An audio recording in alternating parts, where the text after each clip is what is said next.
Affectionately known as Cordova Joe, Joe Lashinsky was a beloved figure around Rancho Cordova for more than 30 years. If there is a book about respect and integrity, this guy would be on the cover. Joe was born and raised in Windber, a tiny Pennsylvania coal mining borough. The son of a hard-working coal miner and a mother with unparalleled family dedication, Joe embraced hard work and commitment as keys to a successful and fruitful life. The Joe Lashinsky story began back in 1966 when he and Molly were married in humble surroundings. Shortly thereafter, Joe served in the military, joining the U.S. Air Force, seeing duty in Germany and Vietnam.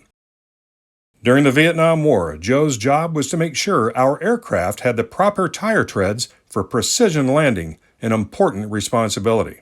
In fact, Joe was awarded the Medal of Honor during his service in the Air Force. Among Joe's military assignments was Wiesbaden, Germany, and in his spare time he loved coaching and playing softball, and of course winning league titles. In the late 1970s, Mather Air Force Base and Rancho Cordova became the new home for the Lashinskys.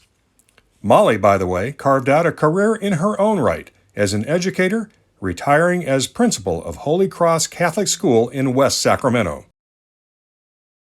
Joe and Molly are proud parents of two adults, Kelly Richardson and Pat Lashinsky. Kelly is a licensed psychotherapist here in Sacramento, and Pat played Lancer football later on. Joe had a beloved and endearing family, his son-in-law Christopher, son Patrick, and grandson Andrew, and two young men with direct connections to Sacramento State, Cooper, an assistant Hornets football coach, and Caden, a senior offensive lineman, both of whom cannot be here tonight because, well, they're playing a big game against Texas A&M Commerce. Joe loved being a grandpa, especially to granddaughters Sierra and Katie, and he loved to spoil all those grandkids pretty good when they were young. Daughter-in-law Laura was one of Cordova Joe's many favorites, and Joe quickly found his calling at Cordova High School, and it wasn't long before students and faculty took a liking to this man. Joe addressed everyone with respect. Yes, sir, to the young men. Yes, ma'am, to the young women. From working the chains at football games to fixing PA systems or helping out little kids with costumes, no job was too small. Probably because he set such an example that students learned through teachable moments every time they saw Joe Lashinsky.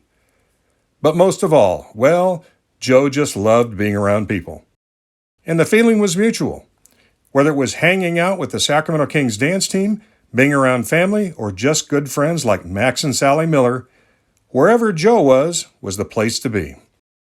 After he left Cordova High in 2007, Joe didn't sit still very long. In fact, he turned up at Safeway supermarkets, flashing that big smile that lit up every aisle in the store.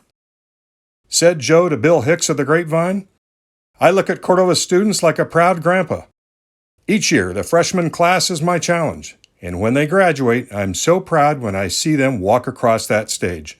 To me, that's my reward." And so tonight, Joe Lashinsky, Cordova Joe, is being honored posthumously as he passed away earlier this year. But his name is forever etched into perpetuity as a 2023 member of the Rancho Cordova Sports Hall of Fame.